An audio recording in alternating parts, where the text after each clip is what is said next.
Sekarang Mas Roy ada potensi untuk kena pencemaran nama baik. Masih ada celah nggak buat Mas Roy dan teman-teman ini untuk membela diri?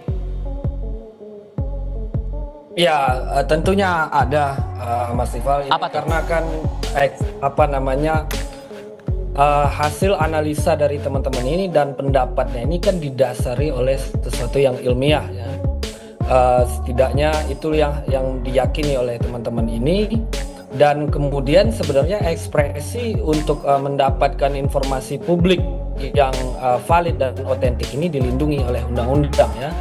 Dan itu juga sebenarnya pasal yang kunci di dalam undang-undang dasar kita. Bahkan dari awal negara ini dibentuk bahwa kebebasan untuk menyampaikan pendapat termasuk menyampaikannya di muka umum itu adalah bagian integral dari konstitusionalisme Indonesia. Sehingga masyarakat bisa memberikan pendapat untuk penyelenggaraan pemerintah kita ini. Okay. Nah, khususnya jika reformasi, ya, dibentuk undang-undang selain undang-undang informasi publik tadi adalah undang-undang penyelenggaraan pemerintahan yang bersih, di mana di situ seseorang dalam kapasitas sebagai pejabat itu jika mendapatkan kritik, mendapatkan sanksi dari masyarakat atas apa yang dilakukannya perbuatannya, itu berhak untuk menyampaikan klarifikasi. Sementara di sisi lain, masyarakat itu memiliki tanggung jawab untuk berpartisipasi, terutama mereka yang memiliki basis keilmuan. Ya, sangat tidak masuk akal lah. Semua publik juga tahu ini bukan hanya pencemaran, tapi fitnah, menuduh, ya. 311, 27A itu benar bahwa menyatakan pendapat, kebebasan ekspresi itu dilindungi dan dijamin Undang-Undang Dasar. Tapi ada pasal setelahnya 28J itu, ya, di dalam melaksanakan hak dan kebebasan itu ada batasan. Batasannya itu hak dan kebebasan orang lain. Itu diatur dalam undang-undang. Nah, tidak boleh menyerang kehormatan orang lain, tidak boleh melanggar hak orang lain, tidak boleh menyerang harkat dan martabat, termasuk tidak boleh memfitnah orang lain. Nah, ada ancamannya, kan begitu, sebagaimana yang sudah dilaporkan Pak Jokowi ke Polda Metro Jaya. Jadi, ya, pertama misalnya bicara atas nama akademik, ya, atas nama ilmiah, ya, semua, ya, cara akademik, ilmiah itu kan ada dasarnya, ya. Kemudian dia atas nama apa melakukan itu? Kalau kemudian dia beralasan bahwa identik itu belum tentu asli, Bung Freddy. Ya, memang kalau bahasa lab itu, lab forensik itu memang identik, memang bahasanya seperti itu. Jadi yang asli ya barangnya itu yang asli, makanya yang pembandingnya itu yang asli, maka yang satunya dikatakan identik dengan yang asli. Sebaiknya juga seperti itu. Misalnya dokumen yang satu yang asli, misalnya lah dokumen Pak Jokowi yang asli, ya maka dokumen temannya yang identik. Begitu, itu bahasa bahasa lab. Nah, begitu. Jadi memang untuk mengukur batasan tadi yang disampaikan Bu Freddy itu tidak bisa berdasarkan perasaan. Dia harus ada ukuran objektif, gitu. Nah, ada yang disebut sebagai Siracusa Principle dalam pembatasan hak asasi manusia. Intinya di situ adalah sesuatu yang dirasa sebagai merugikan hak orang lain itu harus diukur secara objektif, tidak bisa berdasarkan perasaan saja. Apalagi di sini yang dikritik oleh teman-teman ini yang yang dimintakan informasinya adalah terhadap seseorang yang merupakan pejabat, gitu. Pak Jokowi merupakan presiden sebelumnya, saat ini masih menjabat di Danantara. Beliau memiliki kapasitas publik, kapasitas penyelenggara negara, dan putusan MK yang terbaru bicara demikian. Orang lain yang dimaksud dalam Undang-Undang ITE di pasal yang dikutip Bung Freddy tadi itu tidak bisa siapa saja. Dia tidak termasuk pejabat, tidak termasuk korporasi dan seterusnya. Begitu. Ya, seperti yang saya katakan tadi, silakan berargumen apapun, ya. Tapi Pak Jokowi, ya kan, tadi dikatakan bahwa tidak siapa saja. Ya, Pak Jokowi kan merasa dirugikan. Pak Jokowi merasa martabatnya telah diserang. Itu jelas kok, video-video itu bukan yang dari awal itu nggak ada cerita mencari informasi. Yang dari awal itu banyak videonya. Ini palsu, ijazah Jokowi itu palsu. Jadi itu banyak, jadi nggak bisa dibohongi, di medsos itu banyak sekali. Jadi mereka oprek-oprek tuh ya ijazah-ijazah itu dengan katakanlah dengan keahlian mereka ya, yang saya juga pertanyakan keahliannya, ternyata di Barreskrim nggak benar juga ya, dioprek-oprek kemudian dibilang ijazah Jokowi asli.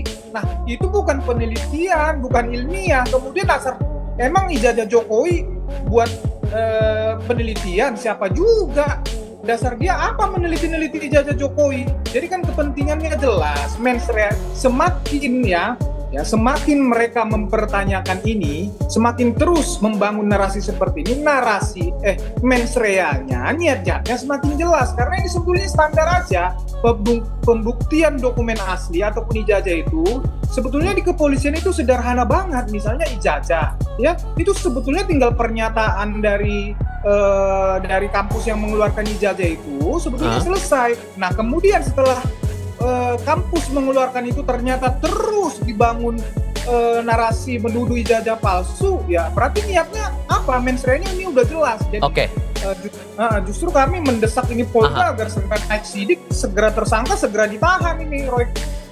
Ya, ini bicara mensrea tadi Bung Freddy ya. Nah, ini juga yang penting kita lihat motivasi ini Pak Jokowi melaporkan ke Polda. Ini kita pertanyakan juga. Pertama ini dari segi formil. Ini prosesnya cepat sekali dibandingkan dengan proses di Barreskrim. Dilaporkan 30 April, 8 Mei sudah keluar panggilan. Pertama. Yang kedua, proses pemeriksaan klarifikasi tersebut itu untuk rekan-rekan Roy Suryo dan kawan-kawan itu prosesnya 26 pertanyaan itu bisa 6 jam. Sementara Pak Jokowi itu hanya diperiksa 1 jam untuk 22 pertanyaan.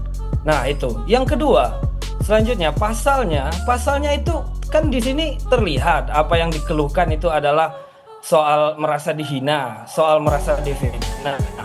Lalu kemudian kenapa itu dipaksakan pasalnya masuk 35 Undang-Undang ITE, itu manipulasi server sistem elektronik, 32 mengubah informasi milik publik.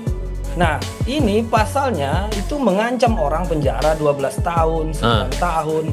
Artinya di sini dipaksakan ada kewenangan penahanan. Nah, begini. Nah, itu yang menurut kita juga cukup perlu dipertanyakan ini. Yang pertama di sini ada disparitas, Bung. Yang kedua adalah chilling effect.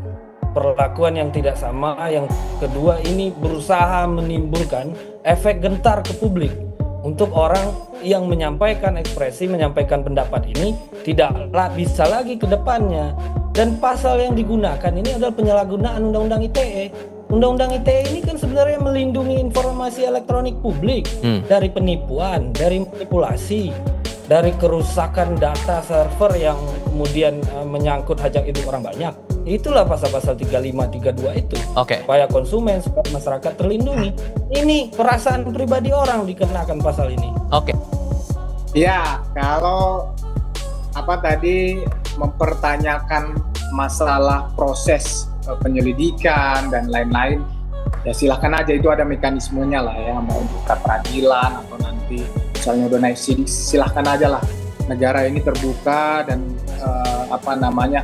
hukum membuka itu ya, melakukan pra-peradilan, itu yang pertama. Kemudian pasal-pasal itu ya seperti kalian berbicara seenaknya ya, seperti Roy dan kawan-kawan berbicara seenaknya, orang ini juga punya dasar, Pak Jokowi juga punya dasar melapor, kan begitu, itu hak dia melapor. Nah, masalah pasal-pasal, selain dilaporkan pasal-pasal itu sudah dipelajari dan dipilih oleh pengacaranya, ada dasar dua, pasal 32 dan 35 itu ya, 32 itu merubah dokumen. Kan mereka ini kotak-katik nih dengan argumen mereka ahli ya, dokumen itu yang mereka dapat dari mana, kotak-katik, kemudian ya ini kan disiarkan di publik seolah-olah yang mereka kotak-katik itu yang orisinil, itu yang benar. Kalau kemudian dituding kriminalisasi, tepat nggak menurut Anda?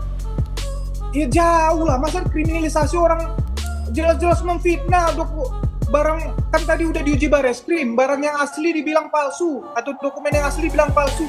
Lah itu kan ada dasarnya melapor. Kemudian laporan ditindaklanjuti. Masa dibilang kriminalisasi? Tapi dari awal saya bilang, Mas Roy, jangan nanti kamu nantang-nantang. Ya silakan laporin. Ketika dilapor nanti kamu jangan paling teriak kriminalisasi.